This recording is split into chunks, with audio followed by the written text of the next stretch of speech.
நல்ல தகப்பனே, சர்வ வல்லமை உள்ள எங்கள் ஆண்டவரே, இந்த அருமையான நாட்களுக்காக எமக்கு ஸ்தோத்திரம். வார்த்தைகளை அனுப்புவீராக. வந்திருக்கிற ஒவ்வொருத்தரோட கர்த்தர் நீர் பேசுவீராக. எங்கள் ஆண்டவர் இயேசு கிறிஸ்துவின் நாமத்தில் பிதாவே, அல்லேலூயா. பொதுவாக நீங்கள் பைபிள் முழுக்க பார்த்தீங்கன்னு சொன்னால், இந்த வருகையில் போகிற ஆட்கள் அல்லது ஒரு மிக முக்கியமான ஒரு தரிசனத்தை உரிய ஆட்கள், ஊழியத்தில் இருக்கிறவங்க, ஆவிக்குரியவங்க எல்லாருக்கிட்டையும் ஒரு சுபாவம் இருக்கிறது. வேதத்தில் மோசேவாக இருக்கட்டும், நோவா இருக்கட்டும், ஏனோக்கா இருக்கட்டும், தாவீதாக இருக்கட்டும், எல்லாருக்கிட்டையும் ஒரு ஒத்துமை இருக்குது. என்னன்னா, இவங்க எல்லோரும் தேவனோடு கூட இருக்கிறவர்களாக இருக்கிறார்கள். தேவனோடு கூட சஞ்சரிக்கிறவர்கள், தேவனோடு கூட நடக்கிறவர்கள், தேவனோடு கூட இடைப்படுகிறவர்கள். இப்படி ரிலேஷன்ஷிப் பிட்வீன் தி காட். நான் அடிக்கடி எனக்கு ஆண்டவர் ஒரு காரியம் சொல்லிக் கொடுத்துருக்காரு. நாம் ரிலிஜியஸ் பீப்புளாக இருக்க அழைக்கப்படவில்லை, நாம் ஸ்பிரிச்சுவல் பீப்புளாக இருக்க அழைக்கப்பட்டிருக்கிறோம். மதவாதிகளாக அல்ல, நாம் ஆவிக்குரியவர்களாக இருக்கும்படி அழைக்கப்பட்டிருக்கிறோம். நான் கிறிஸ்தவன் என்பதில் எந்த பெருமையுமே கிடையாது. ஏன்னா இயேசு கிறிஸ்து கிறிஸ்தவர்களுக்காக வரவில்லை, இயேசு கிறிஸ்து பாவிகளுக்காகத்தான் வந்தார். அப்படி மனம் திரும்பினவர்கள் கிறிஸ்தவர்கள் என்று பெயர் வைத்துக் கொண்டார்கள். அவ்வளவுதான். அந்தியோகியா பட்டணத்தில் கிறிஸ்தவன் என்று பெயர் வைத்துக் கொண்டார்கள். ஆனால் வேதத்தை பொறுத்த வரைக்கும் நாம் எவ்வளவு தேவனோடு கூட இருக்கிறோம், எவ்வளவு தூரம் தேவனோடு கூட சஞ்சரிக்கிறோம், அதுதான் ரொம்ப முக்கியம். தேவனோடு இருக்கிற ஐக்கியம் இல்லாமல் வெறும் கிறிஸ்தவர்களாக இருக்கிறதுனாலே ஒரு பிரயோஜனமும் இல்லை. இன்னைக்கு நிறைய கிறிஸ்தவர்கள் இருக்கிறாங்க. கேட்டு பாருங்க, உலகத்திலேயே மெஜாரிட்டி கிறிஸ்தவர்கள் தான் அப்படின்னு சொல்லுவாங்க. ஆனால் எல்லோருமே ஆவிக்குரியவர்களா? எல்லோருமே பரலோகத்துக்கு போகிறவங்களா? எல்லோருமே தேவனை தரிசிக்கிறவர்களான்னு கேட்டால் இல்லை. அப்படி எதுவுமே நம்ம சொல்ல முடியாது. அதுதான் ரொம்ப முக்கியம். ஆனால் இது எதுவுமே உங்களை பரலோகத்துக்கு கூட்டிட்டு போகாது. உங்களுக்கும் தேவனுக்கும் நடுவில் இருக்கக்கூடியதான ரிலேஷன்ஷிப் தான் பரலோகத்துக்கு கூட்டிட்டு போகும். அதுல நமக்கு அவரோடு கூட இருக்கக்கூடியதான அந்த ஐக்கியத்தை நாம் எப்படி பரிசோதித்து பார்க்கிறோம்? ஏன்னு சொன்னா 1 Corinthians 11:31 சொல்லுது, நம்மை நாமே நிதானித்து அறிந்தோமானால் நாம் நியாயம் தீர்க்கப்படும். சுய பரிசோதனை டெஸ்ட் பண்ணி பார்த்துக்கணும். அப்பப்ப நான் பரலோகத்துக்கு போவேனா, நான் கண்டிப்பா போவேனா, நான் அந்த அளவுக்கு என் ஆவிக்குரிய வாழ்க்கை இருக்குதா அப்படிங்கிறத வந்து நம்ம ஒவ்வொரு நாளுமே நம்மளை ஆராய்ச்சி பண்ணி பார்க்கணும். ஒவ்வொரு நாளும். ஆனால் வேதம் சொல்லுது, அனுதினமும் ரட்சிக்கப்பட வேண்டும், ரட்சிப்பு பூர்ணப்பட வேண்டும் என்று வேதம் சொல்லுது. ஆனால் நாம் இன்னைக்கு வாரத்துக்கு ஒரு நாள் சபைக்கு வரோம், ஞாயிற்றுக்கிழமை ஆராதனை கலந்து கொள்கிறோம். அந்த ஞாயிற்றுக்கிழமை மட்டும் வருகிறவர்கள் இருக்கிறார்கள், கிறிஸ்மஸ்க்கு மட்டும் வரவங்க இருக்காங்க, நியூ இயருக்கு மட்டும் வரவங்க இருக்கிறாங்க, அல்லது ஏதாவது ஸ்பெஷல் காரியங்களுக்கு மட்டும் வரவங்க இருக்கிறாங்க. ஆனால் ஒவ்வொரு நாளும் தேவனோடு கூட சஞ்சரிக்கிறவர்கள், ஒவ்வொரு நாளும் தேவனோடு கூட இருக்கிறவர்கள், அதுதான் மெயின். அதுல இந்த இவ்வளோ விஷயங்கள் இருக்குது. அதுல ரொம்ப இம்பார்ட்டண்ட்டான ஒரு சில காரியங்களை தான் இன்னைக்கு காலையில ஜெபத்தில் இருக்கும்போது ஆண்டவர் சில காரியங்களை உணர்த்தினார். அதுதான் பர்சனலாக எனக்கு ஆண்டவர் சொல்றதை நான் செய்தியாக கொடுக்கறது. ஏன்னா எனக்கு ஒரு பரிசுத்தவான் எனக்கு சொன்னார் ஒரு 15 வருஷத்துக்கு முன்னாடி, அண்ணா நீங்கள் எப்படி நான் செய்தி ப்ரிப்பேர் பண்ணுவீங்க அப்படின்னு. அப்போ அவர் சொன்னார், அவருக்கு அவங்களுடையதான மூத்த ஊழியர் சொல்லி கொடுத்தாராம், don't prepare the message, prepare your self அப்படின்னாராம். நீ செய்தி ஆயத்தம் பண்ணதை விட உன்னை ஆயத்தம் பண்ணு, செய்தி கிடைச்சிரும் அப்படின்னாங்க. அப்போ ஒவ்வொரு வார்த்தையும் அதில் ஆண்டவர் பேசுகிறதும் முதல்ல நமக்காக இருக்கிறது. அதுதான் பின்னாட்களிலே செய்தியாய் மாறுகிறது. அதான் பவுல் சொல்றார், நீங்களே எங்களுடைய நிருபங்களாக இருக்கிறீர்கள், நீங்க தான் எங்களுடைய லெட்டர்ஸ். உங்களை பார்க்கும்பொழுது ஜனங்கள் வந்து அந்த நிருபத்தை புரிஞ்சு கொள்வாங்க அப்படின்னு அர்த்தம். அப்படி இருக்கும் பொழுது இன்னைக்கு காலையில இந்த வசனம் ஆண்டவர் ஞாபகப்படுத்தினாரு. ஏசாயா புஸ்தகம் 50:4 இளைப்படைந்தவனுக்கு சமயத்துக்கேற்ற வார்த்தை சொல்ல நான் அறியும்படி கர்த்தராகிய ஆண்டவர் எனக்கு கல்விமான நாவை தந்துள்ளினார், காலைதோறும் என்னை எழுப்புகிறார். இது யாரை பத்தின தீர்க்க தரிசனம் தெரியுமா? இது யாரை பத்தி சொல்லப்படுது அப்படின்னு உங்களுக்கு தெரியுமா? இந்த வசனத்தை நல்லா கூர்ந்து கவனிச்சு பாருங்க. வரப்போகிற இயேசு கிறிஸ்துவை பத்தினதான ப்ராபசி. இயேசு சொல்றார், இது இயேசு சொல்றது. இயேசு கிறிஸ்து தன்னை குறித்து சொல்லுகிறார். பிதாவாகிய தேவன் என்ன பண்றாரா, காலைதோறும் அவரை எழுப்புகிறாரா. கற்றுக்கொள்ளுகிறவர்களைப் போல நான் கேட்கும்படி என் செவியை திறக்க செய்கிறார். கர்த்தராகிய ஆண்டவர் என் செவியை திறந்தார், நான் எதிர்க்கவும் இல்லை, நான் பின்வாங்கவும் இல்லை. அடிக்கிறவர்களுக்கு என் முதுகையும் தாடை மயிரை பிடுங்கிறவர்களுக்கு என் தாடைகளையும் ஒப்புக் கொடுத்தேன். அவமானத்துக்கும் உமிழ்நீருக்கும் என் முகத்தை மறைக்கவில்லை. இது யாரை பத்தி? இயேசு கிறிஸ்துவ பத்தி. அப்ப இயேசு கிறிஸ்து தன்னை குறித்து அவர் அநேக இடங்களில் இயேசு சொல்றாரு, என் பிதாவின் சித்தத்தை செய்வதே எனக்கு போஜனமா இருக்கு. அப்ப இயேசு என்ன பண்றாரு, ஒவ்வொரு நாளும் டெய்லி அன்னன்னைக்கு செய்கிறதான வேலைகளை ஏர்லி மார்னிங் போய் என்ன பண்றாராம், பிதா கிட்ட இருந்து வாங்குறாராம். வாங்கிட்டு அன்னைக்கு என்ன பண்ணணும், அன்னைக்கு யாருக்கிட்ட பேசணும், வர்றவங்களுக்கு என்ன பதில் கொடுக்கணும் அப்படின்றத பிதாவாகிய தேவன் டெய்லி இயேசுவுக்கு சொல்லி கொடுக்கிறாராம். இந்த வசனம் அப்படிதான் சொல்லுது, கர்த்தராகிய ஆண்டவர் எனக்கு கல்விமான நாவை தந்துள்ளினார், காலைதோறும் என்னை எழுப்புகிறார், கற்றுக்கொள்ளுகிறவர்களைப் போல நான் கேட்கும்படி என் செவியை அவர் என்ன செய்றார், திறந்தருளுகிறார் அப்படின்னு வசனம் சொல்லுது. அப்போ ஒவ்வொரு நாளும் நான் தேவனோடு கூட சஞ்சரிக்கணும், வருகையில போகணும், கர்த்தரோடு கூட இருக்கணும், அதே நேரத்தில் குடும்பத்தையும் நடத்தணும், வேலையும் பார்க்கணும். இவ்வளோ வேலைகள் இருக்கு. நம்ம எல்லாம் நீங்க சொல்லக்கூடியதான மிக முக்கியமான ஒரு விஷயம் என்னன்னா, நான் ரொம்ப பிஸி, இதுக்கு நடுவில் பைபிள் வாசிக்க நேரம் இல்லைன்னு சொல்றவங்க இருக்கிறாங்க, ஜெபம் பண்றதுக்கு நேரம் இல்லைன்னு சொல்றவங்க இருக்கிறாங்க, இன்னும் சொல்ல போனா ஸ்பிரிச்சுவல் ஆக்டிவிட்டீஸ்க்கு நேரமே இல்லை. நீங்க எல்லாருமே இப்ப சொல்றது, அதுவும் இந்த ஒரு 15 வருஷம் 20 வருஷம் கரெக்டா சொல்லணும்னா ஒரு 15-20 வருஷமாக உலகம் ரொம்ப பிஸி ஷெட்யூல்ல ஓடுது. Busy schedule. அன்னைக்கு ஒருத்தரோட பேசிட்டு இருக்கும் ஒருத்தர் சொன்னாரு, நாம கண்டுபிடிச்ச கண்டுபிடிப்புகள் எல்லாமே எதுக்காகனா மனுஷனை ரிலாக்ஸ் ஆக்கிறதுக்கு. மனுஷன் என்ன பண்றது, ரிலாக்ஸ் ஆக்கி அவனுடைய டென்ஷனை குறைக்கிறதுக்காக தான் கண்டுபிடிச்சாங்க. உதாரணமா ஒரு வாஷிங் மிஷின் இருக்குது. இந்த வாஷிங் மிஷின் எதுக்காக வந்துச்சு? நீங்க துணியை ஊற வச்சு அதுக்கப்புறம் அதை அலசி துவைச்சு புழிஞ்சு அப்புறம் கொண்டு போய், இது ஒரு பெரிய வேலை இல்லை. இதுல இருந்து உங்களை ரிலாக்ஸ் ஆக்கிறதுக்கு தான் என்ன கொடுத்தாங்க? வாஷிங் மிஷின் வந்துருச்சு. இப்போ நீங்க ரிலாக்ஸா இருக்கீங்களா? ரிலாக்ஸ் ஆயிட்டீங்களா? இல்ல பாருங்க, இப்போ வாஷிங் மிஷினே உங்களுக்கு டென்ஷனா இருக்குது இல்லையா? அதுல செமி இருக்குது, ஃபுல்லி ஆட்டோமேட்டிக் இருக்குது. இப்போ இது எல்லாமே உங்களை ரிலாக்ஸ் ஆக்கி இருக்குதா? சரி, மனுஷன் வந்து நடந்து போறது, சைக்கிள்ல போறது கஷ்டமா இருக்குதுன்னு சொல்லி கார் கண்டுபிடிச்சாங்க. இப்போ கார்ல போற அத்தனை பேர் டென்ஷனா இருக்கா? ரோட்ல டிராபிக் பயங்கர டென்ஷன். இப்போ அவன் சரீர டென்ஷன் போய் மென்டல் டென்ஷன் வந்துட்டான். இப்போ என்ன கண்டுபிடிச்சிருக்காங்கன்னா, கடந்த 30-40 வருஷமாக மனுஷனுடைய ஸ்ட்ரெஸ்ஸும் டிப்ரெஷனும் 100% இன்க்ரீஸ் ஆயிருக்கு. எப்போ குறையும் நினைச்சு எதெல்லாம் கண்டுபிடிச்சோமோ அதெல்லாம் இப்போ நம்மள என்ன ஆக்கிருக்குது? அதிகமாக்கிருக்குது. ஸ்ட்ரெஸ் அதிகமா இருக்கு, டிப்ரெஷன் அதிகமா இருக்குது. இப்போ எல்லாமே ஒரு காலத்துல நல்லா படிச்சா வாழ்க்கை நல்லா இருக்கும், எதிர்காலம் சூப்பரா இருக்கும் அப்படின்னு தான் படிக்க வச்சோம். இப்போ படிப்பே பையனுக்கு டிப்ரெஷன் ஆயிடுச்சு. அதை படிச்சு முடிக்கிறதுக்குள்ளே அவனுக்கு ஒரு வழி ஆகி முடிச்சிடறான். நிறைய பிள்ளைகள் சூசைடே பண்ணிக்குது. யோசித்து பாருங்க, இந்த ஒவ்வொரு நாளும் நம்மளோட வேலை நமக்கு அவ்வளவு டென்ஷனாக இருக்கிறது. ஆனால் இப்போ நம்ம கேட்டோம்னா என்ன சொல்றோம்? இதுக்கு நடுவில் நான் எங்கெங்க ஜெபம் பண்றது, எங்க பைபிள் வாசிக்கிறது, பிள்ளைய ஸ்கூல் திறந்துருச்சு, பிள்ளைய ஸ்கூலுக்கு அனுப்புற மாதிரி ஒரு கஷ்டம் உலகத்திலே ஒண்ணும் இல்லை இல்லையா? நம்ம சொல்றோம் இதுக்கு நடுவில் எனக்கு ஸ்பிரிச்சுவாலிட்டிக்கு என்ன கிடையாது, நேரமே கிடையாது, பிஸி, பைபிள் வாசிக்க முடியாது. அவங்களாம் சொல்றது என்ன சொல்றாங்க? எல்லா பிள்ளைங்க ஸ்கூலுக்கெல்லாம் போன பிறகு தாங்க பைபிளே வாசிக்க முடியும், அதுக்கப்புறம் தான் உட்காந்து ஜெபமே பண்ண முடியும். இப்போ நம்ம என்ன சொல்றோம்? முடியாது, பிஸி. ஆனா வேதம் சொல்லுது என்ன பெரிய ப்ராசஸ், ஒரு பேழையே கட்ட வேண்டி இருக்குது, ஒரு மிகப்பெரிய பேழை கட்ட வேண்டி இருக்கிறது, உலகத்தையே காப்பாற்றுற ப்ராஜெக்ட் அவங்ககிட்ட இருக்கு. வேதம் சொல்லுது அவன் தேவனோடு கூட சஞ்சரித்து கொண்டிருந்தான். இது எப்படி சாத்தியம்? இது எப்படி நடக்குது? இங்கதான் நிறைய நேரத்தில் இன்னைக்கு எல்லாம் சொல்றாங்க, ரெண்டு விதம் சொல்றாங்க. ஒன்னு ஸ்மார்ட் ஒர்க், இன்னொன்னு வந்து ஹார்ட் ஒர்க் அப்படிங்கிறாங்க. ஸ்மார்ட் ஒர்க்கான்றனா ஒரே வேலையை ரொம்ப அழகா செய்யறது, ஸ்மார்ட்டா செய்யறது. ஆனால் இந்த ஆவிக்குரிய வாழ்க்கைக்கு வரும்பொழுது உங்களுடைய ஸ்மார்ட் ஒர்க் தேவைப்படுகிறது.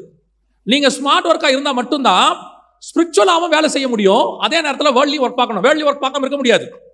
ஏனோக்கு தேவனோடு கூட சஞ்சரித்து கொண்டிருந்து குமாரரையும் குமாரத்திகளையும் பெற்றார். உலக வேலையும் நடந்திருக்குது, அந்த பக்கம் நடக்குது. நோவா பேழையை கட்டி கொண்டே தேவனோடு கூட சஞ்சரித்தார். இயேசு பிதா என்னை தனியே இருக்க விடுகிறதில்லை, ஆனாலும் உலக பிரகாரமான செய்ய வேண்டிய ஊழியங்களை செய்தார். தாவீது கர்த்தரை எப்பொழுதும் எனக்கு முன்பாக வைத்திருக்கிறேன், ஆனா யுத்தத்துக்கு போகும்போது சண்டை போடும்போது சண்டை போடுவார். அப்போ இந்த வேலையும் நடக்கணும், அந்த வேலையும் நடக்கணும். ஒரு சிலர் சொல்றாங்க, எப்பா நான் ஆண்டவரோட சஞ்சரிக்க போறேன், என்ன பண்ண போறேன், மோசே மாதிரி நான் மலைக்கு மேல போயிடுறேன், போயிட்டா அவ்வளவுதானா? அப்ப குடும்பத்தை பார்க்க வேண்டாமா? சிலர் குடும்பத்தை பார்க்க ஆரம்பிச்சிட்டாங்க. அவங்க என்ன சொன்னாங்க? இந்த குடும்பத்தை பார்க்க ஆரம்பிச்சதுல இருந்து நான் என்ன செய்ய முடியறதில்ல, ஜெபம் பண்ண முடியறதில்ல, பைபிள் வாசிக்க முடியறதில்ல. இந்த ரெண்டையும் ஒன்னா பேலன்ஸ் பண்ணி கரெக்டா செய்யறதில்ல.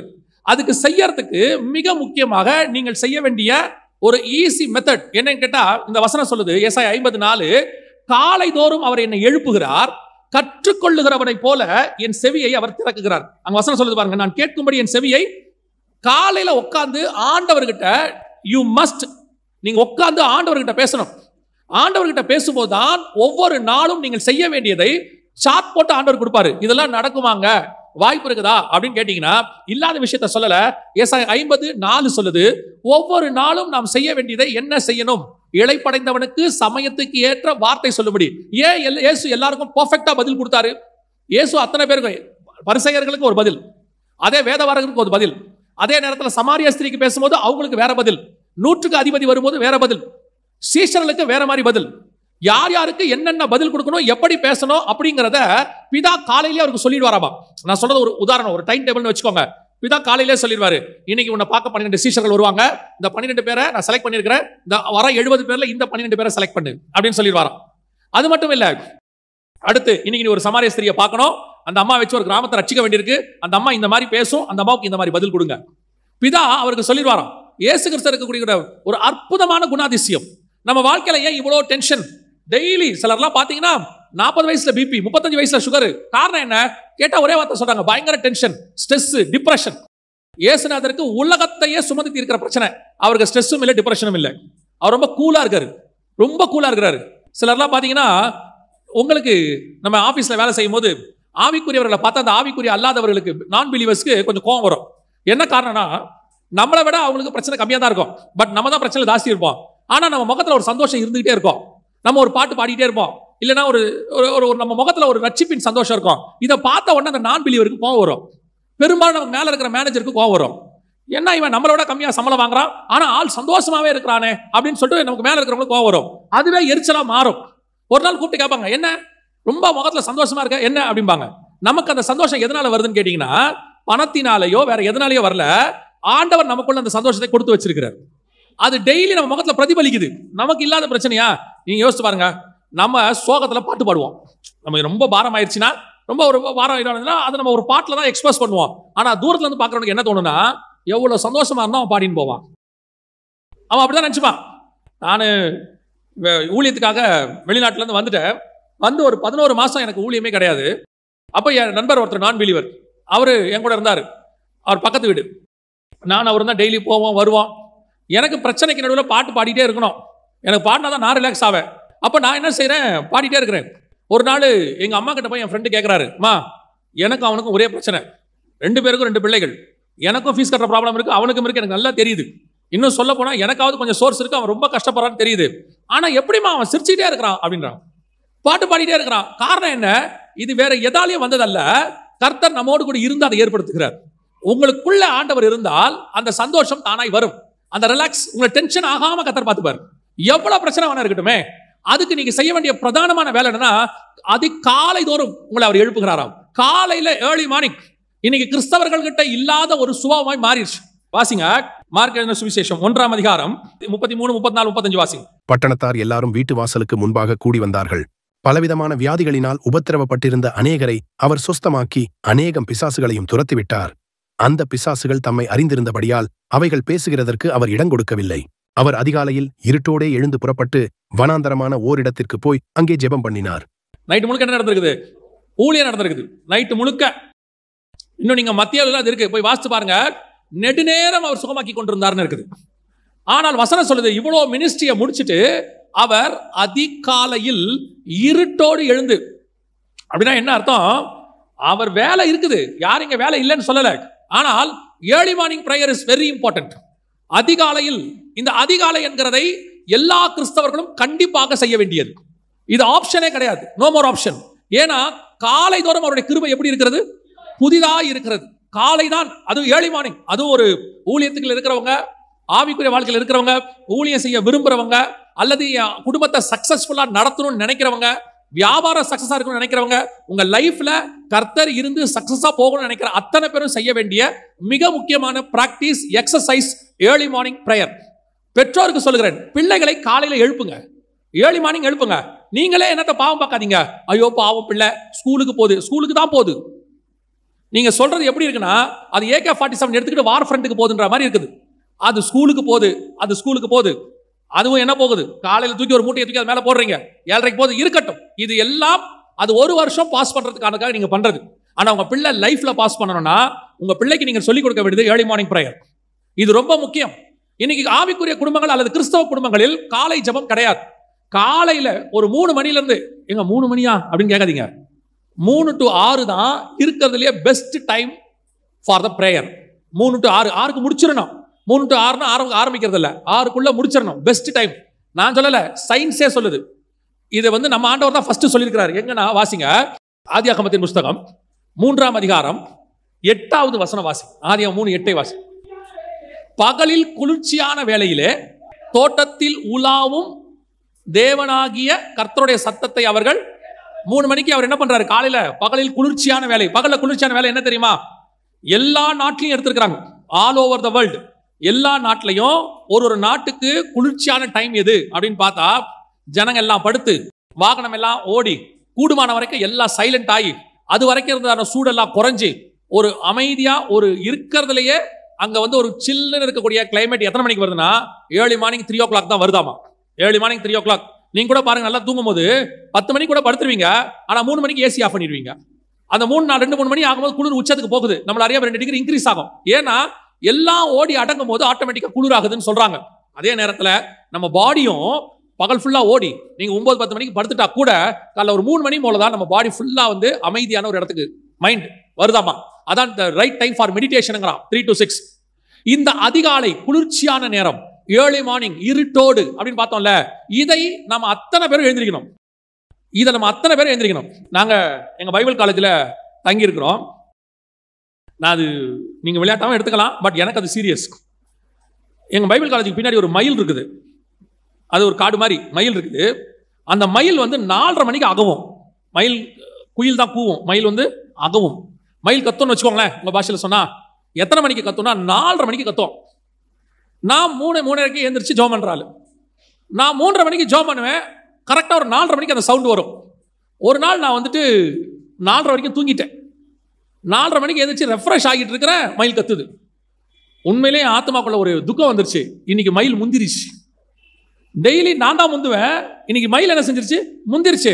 மறுநாள்ல இருந்து உற்றக்கூடாது. ஆவியானவர் சொன்னார், உற்றாத, காலையில் எழுந்திரி, நீயா அதுவான்னு பார்த்துருவோம். அந்த மாதிரி கர்த்தரை துதிக்கிறதுக்கு காலையில் எழுந்திரிக்கிறதுக்கு போட்டி வரணும், இயற்கையோட போராடணும். இயற்கையெல்லாம் ஏர்லி மார்னிங் நல்லா கவனிச்சு பாருங்க, பறவையெல்லாம் நைட்டு சவுண்டே கொடுக்காது. கரெக்டாக காலையில் 4:30 மணிக்கு பாருங்க, எல்லா சவுண்டும் வரும். காக்கா கத்துற சவுண்டு, குருவி கத்துற சவுண்டு, மயில் கத்துற சவுண்டு, எல்லாம் வசனம் சொல்லுது. காலை தூரம் எல்லாம் கர்த்தரை நோக்கி பார்க்குதான், கர்த்தரை துதிக்குதான். அது துதிக்கிறதுக்கு முன்னாடி நம்ம துதிக்க ஆரம்பிச்சிடணும், நாம முந்திக்கணும். ஆண்டவர் ஆராதிக்கிற ஆராதனை நம்ம ஆராதனையா இருக்கணும். பரலோகத்துல இருந்து எங்க சவுண்ட் வருதுன்னா நம்ம சவுண்டா இருக்கணும். அது அப்படி ஒரு வைராக்கியம் வரணும். உங்க வீட்டில் அப்படி ஒரு சவுண்ட் வந்துச்சுன்னா யோசிச்சு பாருங்க, பரலோகத்தினுடைய விஷன் நேரம் உங்க வீட்டில் இருக்கும். தேவ தூதர்கள் ஏறுகிறதும் இறங்குகிறதும் உங்க வீட்டில் இருக்கும். இப்படி சபையில் இருக்கிற எல்லா விசுவாசியும் 3-4 மணிக்கு எழுந்து ஜெபம் பண்ண ஆரம்பிச்சா யோசிச்சு பாருங்க, அதற்கு பேர் தான் ரிவைவல், அதற்கு பேர் தான் எழுப்புதல். எழுப்புதல் என்பது வெளியிருந்து உள்ளே வராது, எழுப்புதல் என்பது உள்ள இருந்து வெளியே போகும். அதான் முக்கியம். எழுந்திருக்கிறோமா, ஒரு பேசிக் இதான். ஆனா இதான் பிரைமரி. பிரிமினரியா நீங்க செய்ய வேண்டிய மிக முக்கியமான வேலை என்னன்னா, ஏர்லி மார்னிங், இந்த அதிகாலையில் எழுந்திருச்சு இருட்டோடு அவரை ஆராதிக்கிறதான ஒரு தன்மை. ரெண்டாவது, அதே வசனம் எப்படி இருக்குன்னு கவனிச்சு வாசிச்சு பாருங்க. மார்க் 1:35 திருப்பி வாசிங்க பார்ப்போம். அவர் அதிகாலையில் இருட்டோடு எழுந்து புறப்பட்டு வனாந்தரமான ஒரு இடத்துக்கு போய், ஏன் இருட்டோடு எழுந்திருச்சு சீஷர்களோட ஜெபம் பண்ணல?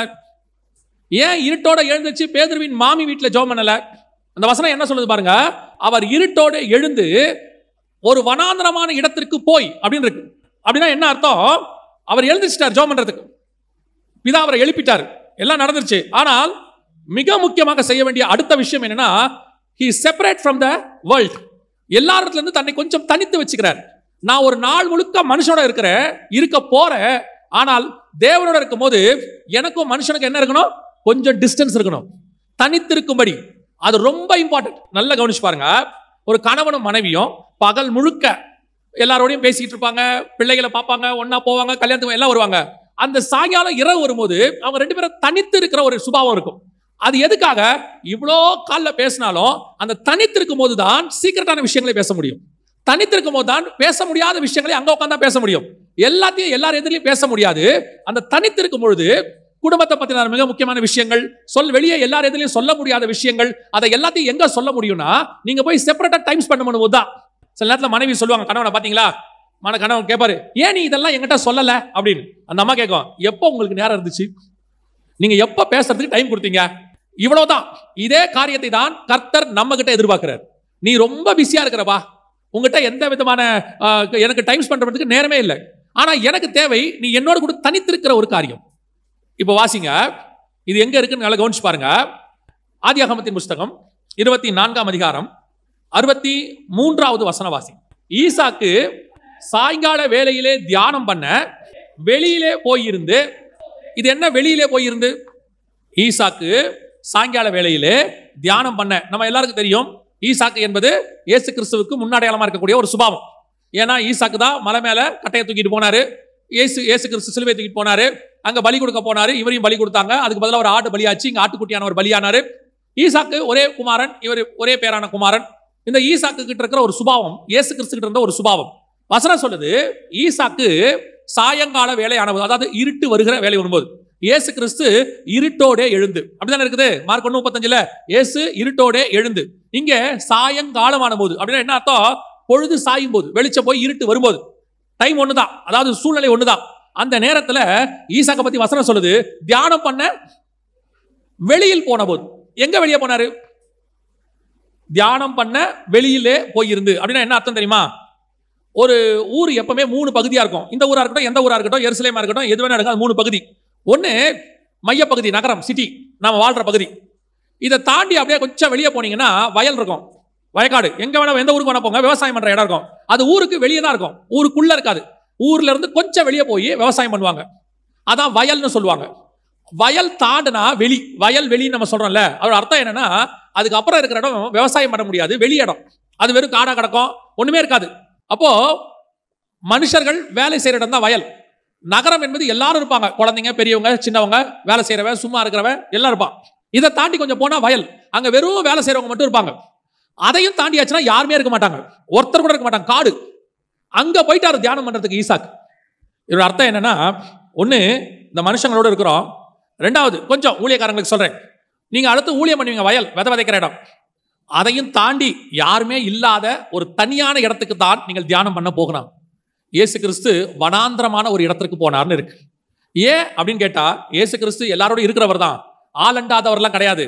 ஆனால் எப்ப அவர் தேவனோடு கூட இருக்கணும்னு முடிவு பண்ணிட்டாரோ அந்த நேரத்தில் வேற யாரோடும் அவருக்கு தொடர்பு இல்லை. ஒன்னு தேவனோடு, இல்ல மனுஷனோடு. இன்னைக்கு நாம ஜெபம் பண்றோம், காலையில எழுந்திருக்கிறோம், ஆனால் தேவனோடு கூட தனித்திருக்கிற ஒரு அனுபவம் இருக்கிறதா? தேவனுக்குன்னு ஒரு தனி டைம் நம்ம கிட்ட இருக்குதா? அந்த தனி டைம் தான் நீங்க செய்ய வேண்டிய ரெண்டாவது முக்கியமான காரியம். ஃபர்ஸ்ட் ஏர்லி மார்னிங் எழுந்திரிக்கணும், ரெண்டாவது you must spend time with God. அந்த நேரத்தில் வேற யாரோடையும் உங்களுக்கு தொடர்பு இருக்கக்கூடாது, வேற யாரோடையுமே இருக்கக்கூடாது. அப்படின்னா என்ன, யாருமே வேண்டாமா? யாரும் வேண்டான்னு அர்த்தம் கிடையாது. அவங்க எல்லாரும் ஒரு குறிப்பிட்ட நேரம் தேவனோடு இருக்கும்போது அவங்களுக்கு என்ன கிடையாது, நம்மகிட்ட இடம் கிடையாது. அது ஏர்லி மார்னிங் அப்படி ஒரு டைம் நீங்க கொடுத்துடணும். இன்னைக்கு இருக்கிறதுலே பெரிய பிரச்சனை, நீங்க சொல்லிடலாம், நான் தனியா தாங்க காலையில எழுந்து ஜெபம் பண்றேன், நான் ரூம்ல சாத்திப்பேன், யாருமே கிடையாது, யாருமே இல்லை, ஆனா பக்கத்துல ஒரு போன் ஒன்று இருக்கும். உங்க பக்கத்துல என்ன இருக்குது? போன் இருக்குது. மனைவி ஒருத்தர் தான், பிள்ளைங்க 2 பேரு, ஆனா போனுக்குள்ள 1000 கான்டாக்ட் இருக்குது, 1000 கான்டாக்ட். இவங்க அத்தனை பேரும் உங்களுக்கு வாட்ஸ்அப் பண்ணுவாங்க. எதுக்கு தான் கூப்பிட்டுமே, என்ன வேணா இருக்கட்டுமே. தேவனோடு இருக்கிற நேரத்தை விட முக்கியமான நேரம் வேறு ஒன்று உலகத்தில் கிடையவே கிடையாது. அந்த தேவனுக்குன்னு ஒரு டைம் கொடுக்கணும்ல, டைம் ஏந்திரிச்சு அவருக்கு தனியா ஸ்பெண்ட் பண்ணணும்ல, அவர் கூட உட்காரணும்ல. இன்னைக்கு இருக்குதா? அந்த தனித்திருக்கிற ஒரு அனுபவம் இருக்குதா? குடும்ப ஜெபம் இருக்கு, அதுவே இல்ல, இருக்குன்னு நான் நம்புறேன். குடும்ப ஜெபம் இருக்கு, கூடி வந்து ஆராதிக்கிறது ஒரு காங்கிரிகேஷன் இருக்கு, ஆனால் தேவனோடு கூட தனித்திருக்கிற ஒரு அனுபவம் உங்களுக்கு இருக்கா? அமெரிக்காவினுடைய த சக்சஸ்ஃபுல் பிரசிடென்ட் அப்படின்னு சொல்லுவாங்க, யாருன்னு கேட்டீங்கன்னா ஆப்ரஹாம் லிங்கன். இவர் தான் இருக்கிறதுலே மோஸ்ட் சக்சஸ்ஃபுல் பிரசிடென்ட். இவர் தான் அமெரிக்காவை வந்து ஒரு ரைட் பாதைக்கு வடிவமைச்சவர். ஆனால் இவர் தேவ மனுஷன், நல்ல ஆண்டவரை தேடுற ஒரு மனுஷன், பைபிள் வாசிக்கிற மனுஷன். ஒரு நாள் ஒரு பெரிய பணக்காரர், அந்த அமெரிக்காவில் இருக்கிற மில்லியனர், அவர் என்ன பண்றாரு, இவர்கிட்ட அப்பாயின்மெண்ட் கேட்கிறார், இந்த மாதிரி உங்களை நான் பார்க்கணும் அப்படின்னு சொல்லி. ஆப்ரஹாம் லிங்கனுக்கு வந்து த மோஸ்ட் பிஸியஸ்ட் பிரசிடென்ட், ஏன்னா அவர் அப்பதான் அமெரிக்காவே வடிவமைக்கிறாங்க. அங்க வெளிநாட்டுக்காரங்க அவங்க இவங்க பிஸியா இருக்கிறார். இந்த மனுஷனுக்கு டைமே கொடுக்க முடியல. இந்த மனுஷனும் அப்ரோச் பண்ணி கடைசியில ஒரு நாள், ஐயா ஏதாவது ஒரு 1/2 மணி நேரம் கொடுங்க அப்படின்னு. கடைசியில பிரசிடென்ட் ஆஃபீஸ்ல இருந்து ஃபோன் வருது, நீங்க காலையில 5 மணிக்கு வாங்க, பிரசிடென்ட் கூப்பிடுறாரு, 5 o'clock அப்பாயின்மெண்ட். அமெரிக்காவில் 5 மணிக்கு குளிருங்கிறது எப்படி இருக்கும்னு உங்களுக்கு தெரிஞ்சிருக்காதுன்னு நினைக்கிறேன். பெங்களூரை விட ஒரு 4 மடங்கு அதிகமா இருக்கும். ஆனாலும் அந்த மனுஷன் சரி 5 மணிக்கு, ஆனா பிரசிடென்ட் நம்மள 5 மணிக்கு கூப்பிடுறாரு அப்படின்னு சொல்லிட்டு பிரசிடென்ட்டை பார்க்க பிரசிடென்ட் ஆஃபீஸுக்கு போயிட்டாரு, ஜனாதிபதி ஆஃபீஸுக்கு போயிட்டார். போய் அந்த ஜனாதிபதி ஆஃபீஸில் முன்னாடி உட்கார சேர்ல உட்காந்தா உள்ள ஒருத்தர் பேசிட்டு இருக்கிறார். இந்த மனுஷனுக்கு ஷாக், நம்மளே 5 மணிக்கு வந்திருக்கிறோம், யாரோ ஒருத்தருக்கு 4:30 மணிக்கு அப்பாயின்மெண்ட் கொடுத்துருக்காரு, அவர் வந்து 5 மணி வரைக்கும் பேசிக்கிட்டு இருக்கிறார் அப்படின்ட்டு. சரியா 5 மணி உள்ள இருந்து பெல் அடிக்கிறார், உள்ள வாங்க அப்படின்னு சொல்லி. இவர் வெயிட் பண்றாரு, உள்ள போல, திருப்பி பெல் அடிக்கிறார், உள்ள வாங்க அப்படின்னு. உள்ள போய் கதவை திறந்துட்டு இப்படி பாக்குறாரு. உடனே லிங்கன் கேட்டாராம், என்ன பாக்குறீங்க அப்படின்னு. இல்ல நீங்க ஒருத்தர் பேசிட்டு இருந்தீங்க, அவர் வெளியே வரட்டும் தான் நான் வெயிட் பண்ணேன், அதான் வேற ஏதாவது டோர் இருக்கா, இப்படி போயிட்டாரான்னு பாக்குறேன் அப்படின்னு. ஆபிரகாம் லிங்கன் சொன்னாராம், நான் மனுஷங்கிட்ட பேசுறதுக்கு முன்னாடி தேவனோடு கூட தனித்திருப்பது என்னுடைய வேலை. டெய்லி ஃபர்ஸ்ட் நான் ஆண்டவர்கிட்ட தான் பேசுவேன், அதுக்கப்புறம் தான் நான் மனுஷங்கிட்ட பேசுவேன். இன்னைக்கு உங்களுக்கு 5 மணிக்கு அப்பாயின்மெண்ட், அதனால நான் மார்னிங் ஒரு 4 o'clockலாம் எழுந்திருச்சு நான் ரெடி ஆகி ஒரு 1 hour ஆண்டவர்கிட்ட பேசிட்டேன். ஏன்னா ஆண்டவர்கிட்ட பேசாம நான் மனுஷங்கிட்ட பேச மாட்டேன். யோசித்து பாருங்க, ஒரு அமெரிக்க ஜனாதிபதியே அவ்வளோ பிஸி ஷெட்யூல்ல தேவனோடு கூட தனித்திருக்கணும் என்று விரும்பும் போது நீங்கள் நான் யாரு? நீங்கள் நானும் என்ன அப்படி செஞ்சுட்டோம்? வேலை இருக்கு, நான் இல்லைன்னு சொல்லல. இயேசுநாதர் கூட சாயங்காலம் வரைக்கும் இருந்தார், இருட்டோட எழுந்திருந்து ஒரு தனியான வனாந்திரமான இடத்திற்கு போனார். ஈசாக்கு சாயங்கால வேளையில தியானம் பண்ணும்படி வெளியில் போயிருந்தான். எல்லாரையும் விட்டுட்டு எல்லாம் ரிலாக்ஸ் ஆகி மொத்தத்தையும் கொஞ்சம் ஓரமா வச்சுட்டு தேவனோடு கூட தனித்திருக்கணும், ஆண்டவர்கிட்ட உட்கார்ந்துருக்கணும். அப்பதான் அவர் என்ன சொல்றாருன்னு உங்களுக்கு கேட்கும். பல நேரங்கள்ல நீங்கள் போய் உட்கார்ந்து ஆண்டவர்கிட்ட நீங்க தான் பேசிட்டு இருக்கிறீங்க, ஆண்டவர் பேசுனதை கேட்டீங்களா? இந்த வசனம் என்ன சொல்றது? ஏசாயா 54, கற்றுக்கொள்ளுகிறவனை போல நான் கேட்கும்படி என் செவிகளை கவனிக்க செய்கிறார். அவர் பேசுறாரா, இயேசு கேட்கிறாராம். ஆனா இங்க பெரும்பாலும் என்ன நடக்குது, நாம பேசுறோம், தேவன் கேட்கிறார். ஏன்? நம்மளை பத்தி ஆண்டவருக்கு தெரியாதா? நம்மளை பத்தி எல்லாம் அவருக்கு தெரியும். சரி, நீங்க கேட்கறதா கூட இருக்கட்டும், எப்ப பார்த்தாலும் நீங்களே கேட்டுக்கிட்டு இருக்கிறீங்களே, எப்போ தேவன் உங்ககிட்ட பேசினார்? எப்ப தேவனுடைய சத்தத்தை நீங்க கேட்டீங்க? அதுக்கான நேரத்தையோ அதுக்கான இடத்தையோ கொடுத்தீங்களா? இப்போ பாருங்க, ஒரு பிஸியான ரோடு இருக்கு, மார்க்கெட் ரோடு. ஒரு 50 அடியில இருந்து உங்க கணவரோ அல்லது சொந்தக்காரங்களோ ஒன்று சொல்றாங்க. நீங்க என்ன சொல்லுவீங்க தெரியுமா? ஒண்ணுமே கேட்கல. ஏன்னா சுத்தி அவ்வளவு சவுண்ட் இருக்குது, ஒண்ணுமே என்ன செய்யல, கேட்கல. சில நேரத்தில் பாருங்க, போன் வரும், அந்த பேசுறவர் சைடு யாரும் ஹார்ன் அடிச்சுட்டு இருப்பாங்க. உங்களுக்கு இந்த அவர் பேசுறது கேட்காது, எது கேட்கும்? ஹார்ன் சவுண்ட் கேட்கும். நீங்க சொல்லுவீங்க, அந்த ஹார்ன் சவுண்ட் ரொம்ப இருக்குது, நீங்க பேசுறது என்ன செய்ய மாட்டேங்குது, கேட்க மாட்டேங்குது. அப்படின்னா என்ன அர்த்தம்? அங்கிருந்து பேசுற வருது, உங்களுக்கு கேட்கணும்னா உங்களை சுத்தி என்னவா இருக்கணும்? அமைதியாக இருக்கணும். 2 பேர் மட்டும் பேசணும். அதுதான் தனித்திருக்கிற இடம். நீங்களும் தேவனும் தனியா இருந்தா மட்டும்தான் தேவன் பேசுறது உங்களுக்கு கேட்கும். அவர் உங்க லைஃப்ல என்ன வச்சிருக்கிறாரு, எவ்வளவு விஷயத்துக்கு நீங்க கன்ஃபியூஸ் ஆகுறீங்க, எவ்வளவு விஷயத்துல நீங்க தப்பா முடிவெடுக்கிறீங்க. ஒரு அது உலக பிரகாரமான வேலையாவே இருக்கட்டும், இந்த வேலைக்கு போலாமா வேணாமா, இந்த பிசினஸ் ஸ்டார்ட் பண்ணலாமா வேணாமா, அல்லது இந்த பொண்ணை கல்யாணம் பண்ணலாமா வேணாமா, இல்ல இந்த படிப்பு படிக்கலாமா வேணாமா, வீட்டு இந்த இடம் வாங்கலாமா வேணாமா, வெளிநாட்டுக்கு போலாமா வேணாமா, எவ்வளோ உங்க லைஃப்ல இருக்கு, எவ்வளோ கன்ஃபியூஷன். இதுக்கு நீங்க என்ன பண்றீங்க தெரியுமா? ஒரு சிம்பிள் வேலை செய்யறதுக்கு பதிலா ரொம்ப காம்ப்ளிகேட் ஆக்கிக்கிறீங்க. எப்படி காம்ப்ளிகேட் ஆக்கிக்கிறீங்க? காலையில எழுந்திருச்சு இருட்டோட தேவனோடு தனித்திருக்கிற அதுக்கு போனீங்கன்னா, பேசுகிறவனுக்கு திருப்பி பதில் கொடுக்கிற தேவன் தான் நம்முடைய ஆண்டவர். அவர் மறு உத்தரவு கொடுக்கிறவர். உங்க வாழ்க்கைக்கு தேவையான எல்லாவற்றுக்கும் கர்த்தர் பதில் கொடுப்பார். அந்த ஜெபத்தை நீங்க ஏன் தேவன்கிட்ட போய் தனியா கேட்க கூடாது? ஆண்டவர்கிட்ட உட்கார்ந்து ஏன் இதுக்கான பதில் என்ன ஆண்டவர்னு கேட்க கூடாது? ஒவ்வொரு விஷயத்துக்கு நீங்க கேட்கலாம். நான் உங்களுக்கு சொல்றேன், ஒவ்வொரு விஷயத்துக்கு நீங்க கேட்கலாம். நான் என் அனுபவத்தை சொல்றேன், ஆண்டவரோடு கூட எனக்கு இருக்கிற அந்த தொடர்பை வச்சு நான் சொல்றேன். சின்ன சின்ன விஷயத்துக்கு கூட பதில் கொடுக்கிற தேவன் அவர். சிம்பிள் விஷயத்துக்கு உங்களுக்கும் எனக்கு வேணா ரொம்ப சிம்பிளா தெரியும். ஆனா கர்த்தரை பொறுத்த வரைக்கும் அது என் பிள்ளைகள் கேட்குது. ஒரு தகப்பன் ஸ்தானத்துல இருந்து ஆண்டவர் அதை செய்வார். கேட்கிற கேள்விக்கு பதில் கொடுப்பார். நீங்க போங்க, முதல்ல ஆண்டவரோட தனித்திருக்கணுங்கிறதான ஒரு சுபாவத்துக்கு வாங்க. நீங்க தான் உங்க பிள்ளைகளுக்காக உபவாசம் இருக்கணும். நீங்க தான் உங்க காரியத்துக்காக ஜெபம் பண்ணுங்க. அப்படி பண்ணி உங்களுக்கு ரொம்ப கன்ஃபியூஸா இருக்கு, எனக்கு சரியாவே புரியல, ஒரு கன்ஃபர்மேஷன் வேணும்னா ஊழியக்காரங்கிட்ட வரலாம். ஊழியக்காரனும் சேர்ந்து ஜெபம் பண்ணி இருவர் ஒருமனப்பட்டிருந்தால் பரலோகத்திற்கு என் பிதாவானது ஆகும்னு சொல்லி உங்களுக்கு ஒரு கன்ஃபர்மேஷன் கொடுக்கலாம். நீங்க ஆண்டவர்கிட்ட உட்காரதில்ல, ஜெபம் பண்றதில்ல. நான் நேரடியாவே சொல்றேன், இங்க உட்கார்ந்து இருக்கிறவங்க எத்தனை பேர் எனக்கு தெரியாது, ஆனா பெரும்பான்மையானவர்கள் தேவன் பக்கம் உட்கார்றவங்க கிடையாது. காலையில டைம் ஸ்பெண்ட் பண்றவங்க கிடையாது. நல்லா 7 மணிக்கு எழுந்திருச்சு, 6 மணிக்கு எழுந்திருச்சு, 7:30 மணிக்கு அறக்க பறக்க கிளம்பி நீங்க சொல்ற வார்த்தை பிஸி பிஸி பிஸி. காலையில 5 மணிக்கு 4 மணிக்கு எழுந்திருச்சு நீ உட்கார்ந்து உங்க குடும்பத்தை நடத்தி பாருங்க. உங்க குடும்பம் ஏன் இப்படி ஒரு மோசமான கண்டிஷன்ல இருக்கு? உங்ககிட்ட பணம் இருக்கு, வீடு இருக்கு, எல்லாம் இருக்கு, ஆனா குடும்பத்துல சமாதானம் இல்ல, குடும்பத்துல நிம்மதி இல்ல, பிள்ளைங்களை குறிச்ச பயம், வீட்டுல பயங்கரமான சண்டை. காரணம் என்ன? இதான், வேற ஒண்ணுமே கிடையாது. கணவனும் மனைவியும் காலையில உட்காரணும். கணவன் மட்டும் உட்கார்ந்தா பத்தாது, மனைவியும் உட்காரணும். இன்னைக்கு நடக்கிறது இல்ல. ஆனா கேட்டா சொல்றது, காலையில் எழுந்திரிக்கணும், பால் காய்ச்சணும், பிள்ளை ஸ்கூலுக்கு அனுப்பணும், அவரை கேட்டா சொல்லணும், வேலைக்கு போகணும், இந்த டிராபிக்ல போறதுக்கு 1 hour ஆகும், போய் சம்பாதிக்கணும், எல்லாம் உண்மை. இவ்வளவு எதுக்காக? இத்தனை எதுக்காக? உங்களுக்கு கொடுத்த குடும்பத்தை, உங்களுக்கு கொடுத்த வாழ்க்கையை நல்லா நடத்துறதுக்கு. அதுக்கு பணம் மட்டும் பத்தாது, உங்க உழைப்பு மட்டும் பத்தாது. இதுக்கு மேல ஒருத்தர் இருக்கிறாரு, அவர் தான் அதை நடத்த வல்லமை உள்ளவராக இருக்கிறார். அவருக்கான டைம் கொடுக்கணும், அவரோடு கூட டைம் ஸ்பெண்ட் பண்ணணும், தனியா உட்காரணும். சிலர் சொல்றாங்கல்ல, ஒரு பிள்ளைங்க சொன்னாங்க அவங்க அப்பா பத்தி, பயங்கர பிஸி எங்க அப்பா, இது வரைக்கும் எங்க அப்பா எதுக்குமே எங்க ஸ்கூலுக்கு வந்ததில்லை. நான் எதுக்குமே வந்ததில்லை, பேரண்ட்ஸ் டீச்சர்ஸ் மீட்டிங் வந்ததில்லை, ஸ்கூல் சேர்க்கும் போது வந்ததில்லை, ஃபீஸ் கட்ட வந்ததில்லை, எல்லாம் எங்க அம்மா தான் செய்வாங்க, எங்க அப்பா வந்ததே இல்லை. என்ன காரணம்? எங்க அப்பா பிஸி. பிஸி இருக்கட்டும், பிள்ளைங்கிட்ட டைம் ஸ்பெண்ட் பண்ண முடியாத பிஸி, வீட்டில் கொஞ்சம் டைம் ஸ்பெண்ட் பண்ண முடியாத பிஸி, அதையும் தாண்டி தேவனுக்கு டைம் கொடுக்க முடியாதவங்க. இது எப்படி காரணமே புரியல. தயவு செய்து ஒரு டைம் ஒதுக்குங்க, தேவனோடு கூட தனித்திருங்க, யாரையும் அந்த நேரத்தில் சேர்க்காதீங்க. உங்க போன் எல்லாம் சுவிட்ச் ஆஃப் பண்ணுங்க. அந்த நேரத்தில் தேவனோட தொடர்பு இருக்கும் போது உலக தொடர்பு, தகவல் தொடர்பு எதுவும் அவசியம் கிடையாது. அந்த நேரத்தில் ஒரு SMS அடிக்கும், நல்ல ஜெபம் பண்ணிட்டே இருப்பீங்க. பிசாசு என்ன பண்ணுவோம் தெரியுமா? சம்பந்தம் இல்லாத ஆள் உங்களுக்கு ஒரு மெசேஜ் அனுப்ப சொல்லுவான். நேரம் நாள் அனுப்புவோம். நீங்க நல்லா ஆவியில் நிறைய ஜெபம் பண்ணிட்டு இருப்பீங்க, டங்குன்னு ஒரு சவுண்ட் கேட்கும். ஆட்டோமேட்டிக்கா மலைக்கு மேலே போன உங்களை கீழே கூட்டு வந்துடும். கீழே கூட்டு வந்து எடுத்து பார்ப்பீங்க, என்ன மெசேஜ்? அதில் ஒன்றும் இருக்காது, இன்று முதல் நான் உன்னை ஆசீர்வதிப்பேன். உங்களுக்கு அது தப்பாவும் தெரியாது. பிரைஸ் தி லார்ட், கர்த்தர் பேசுகிறார், அல்லேலூயா, சோத்ரம் சோத்ரம் சோத்ரம். நல்லா ஆவியில மேலே போயிட்டே இருப்பீங்க, டங்குன்னு ஒரு சவுண்ட் கேட்கும். எடுத்து பார்ப்பீங்க, மலைகள் விலகினாலும் பர்வதங்கள் நிலை பெயர்ந்தாலும். ஏன்னா காலங்காத்தால SMS இந்த மாதிரி வசனம் அனுப்பத்துக்கு ஒரு 100 பேர் இருக்கான் இல்லையா? அப்படி ஒரு ஆள் இருக்கு, ஒரு 100 பேர் இருக்காங்க. அவங்களுக்கு அதை அனுப்பினாதான் அவங்களுக்கும் தூக்கம் வரும். இப்போ உங்களை மலையில ஏறவே விடாது, டங்கு டங்கு டங்குன்னு சவுண்டு கேட்க கேட்க ஏறி ஏறி இறங்கிக்கிட்டே இருப்பீங்க. இப்போ உங்களுக்கு அது பாவமாகவும் தெரியாது, ஏன்னா வந்ததெல்லாம் வசனம். கர்த்தர் பேசுறார், கர்த்தர் பேசுறார். கர்த்தர் SMSல பேசுறதை விட நேரடியா பேசுவார், உங்களோடு கூட பேசுவார். கர்த்தருடைய சத்தம் கேட்கும். கர்த்தரோடு கூட உட்கார்ற ஒரு அனுபவத்துக்கு வாங்க. அல்லேலூயா. சாயங்கால வேளையில அந்த வசனத்தை வாசிங்க. சாயங்கால வேளையில ஈசாக்கு 24ஆம் அதிகாரம் 63வது வசனம் வாசிங்க. ஈசாக்கு சாயங்கால வேளையிலே தியானம் பண்ண வெளியிலே போயிருந்து தன் கண்களை ஏறெடுத்து பார்த்தபோது ஒட்டகங்கள் வரக் கண்டான்.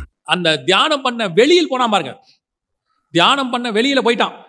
ஆண்டவரோட தனியா சஞ்சரிக்கிற இடத்துக்கு போனா பாருங்க. அங்க போகும்போதுதான் வசனம் சொல்லுது, எதிரில் யார் வர்றது? ரெபேக்கா வருகிறாள் என்று வசனம் சொல்லுது. நல்லா கவனிங்க, இதான் ரொம்ப முக்கியம். ஏன் உங்களை இவ்வளவு காலையில் எழுந்திரிக்க சொல்றோம்? ஏன் இப்படி தனித்திருக்க சொல்றோம்? ஏன் ஜெபம் பண்ண சொல்றோம் அப்படின்னா, அதுக்கு மிக முக்கியமான ஒரு விஷயம் என்ன அப்படின்னா, ஆண்டவருடைய ஆசீர்வாதம் அங்கிருந்தா வருது. அந்த இடத்துல அந்த நேரத்துல தான் என்ன வரும்? ஆசீர்வாதம் வரும். எப்பவுமே நல்லா தெரிஞ்சுக்கொள்ளுங்க, கர்த்தர் உங்களுக்கு கொடுக்கறதுக்கு முன்னாடி ஒரு இடத்துக்கு வர சொல்லுவார். ஆதியாகமம் 22:2 வாசிங்க பார்ப்போம். அப்பொழுது அவர், உன் புத்திரனும் உன் ஏகசுதனும் உன் நேசகுமாரனுமாகிய ஈசாக்கை நீ இப்பொழுது அழைத்துக் கொண்டு மோரியா தேசத்துக்கு போய் அங்கே நான் உனக்கு குறிக்கும் மலைகள் ஒன்றின் மேல் அவனை தகன பலியாக பலியிடு என்றார். நான் உனக்கு குறிக்கும் இருக்கு பாருங்க, அந்த இடம் வசனம் இருக்குதா? மலைகளில் ஒன்றின் மேல் அப்படின்னு நிறுத்தாம, நான் உனக்கு குறிக்கும் இடம், பர்டிகுலர் பிளேஸ். இன்னொரு வசனம் வாசிங்க, மத்தேயு எழுதின சுவிசேஷம் 28:16 வசனம் வாசிங்க. 11 சீஷர்களும் கலிலேயாவிலே இயேசு தங்களுக்கு குறித்திருந்த மலைக்கு போனார்கள். நல்லா கவனிங்க, the place was mentioned, already decided. ஏற்கனவே அந்த இடம் குறிக்கப்பட்டிருக்கிறது. கலிலேயாவுக்கு ஒரு மலைக்கு போங்கன்னு சொல்லல, கலிலேயாவின் மலையிலே குறித்த இடத்துக்கு போங்க. இங்க ஆபிரகாம் சொல்றாரு, மோரியா மலைகளில் நான் குறித்த இடத்திற்கு. நீங்க தொடர்ந்து அந்த 24 பார்த்தீங்கன்னா கர்த்தர் குறித்த இடத்திற்கு அவன் வந்தான்னு இருக்கும். அது மட்டுமல்ல, தேவாலயம் கட்டும்போது நேற்று வாசிச்சோமே 2 நாளாக 3:1, அதுலயும் கர்த்தர் குறித்த இடத்துல அந்த இடத்துக்கு நீங்கள் போகும்போது, அதுதான் உங்களுக்கு சொல்றேன், ஸ்பிரிச்சுவலி அந்த ஸ்டாண்டர்டான இடத்துக்கு நீங்கள் வரும்பொழுது கர்த்தர் குறிக்கிறதான அந்த ஆவிக்குரிய வளர்ச்சி, தனித்து வந்து இருட்டோட எழுந்திருச்சு ஒரு ஆவிக்குரிய வளர்ச்சி வரும்போது அந்த ஸ்டாண்டர்ட்ல உங்களுக்குரிய ஆசீர்வாதம் உங்கள் எதிரில் தானாய் வரும். ரெபேக்கா அங்க தானா வராங்க, ஈசாக்கு தேடியே போல. ஈசாக்கு மனைவியை பத்தி யோசிக்கவே இல்லை. அவன் போனது தியானம் பண்ண, அவன் பண்ணது வெளியே. அவர் இதை பத்திலாம் எதையுமே யோசிக்கல. வேலைக்காரன் தான் வந்து சொல்றாரு, அந்த ஊழியக்காரன் தான் வந்து சொல்றாரு, இந்த மாதிரி காரியங்கள்லாம் நடந்துச்சு, நான் போனேன், நடந்தது. அப்புறம் வந்து ஈசாக்கிட்ட ஒரு விவரமா சொல்றாரு, வசனம் பின்னாடி இருக்கு, விவரித்து சொன்னான்னு.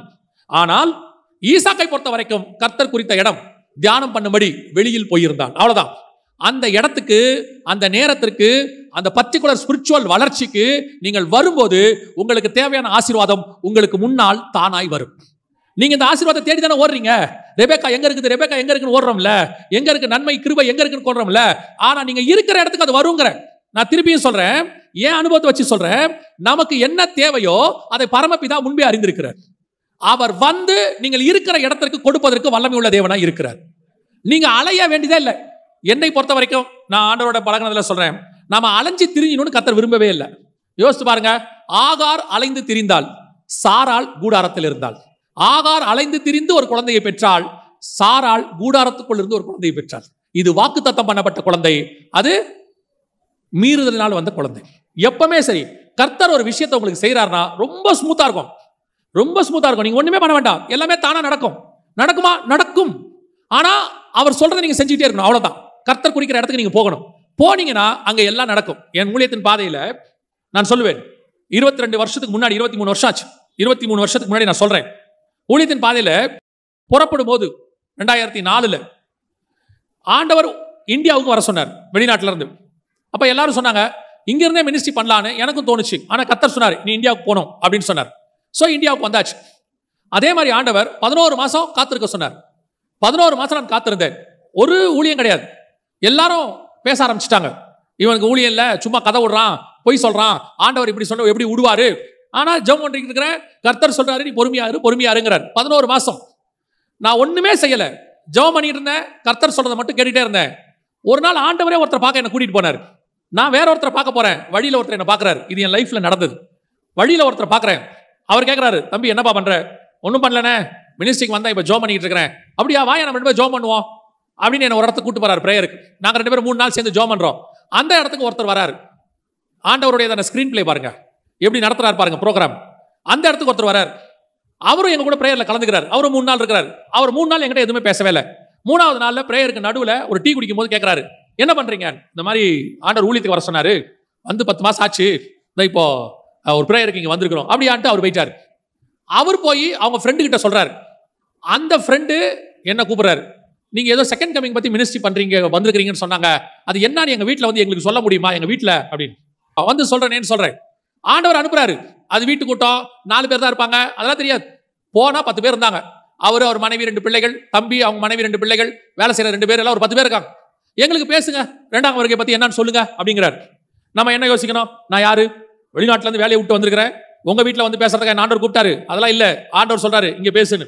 எனக்கு ஆண்டவர் சொல்லி கொடுத்தாரு ஒரு காரியம். என்ன தெரியுமா? எவ்வளவு பெரிய வீட்டுக்கும் சாவி சின்னதுதான். வீடு எவ்வளவு பெருசாவனா இருக்கட்டும், சாவி எப்படி இருக்கும்?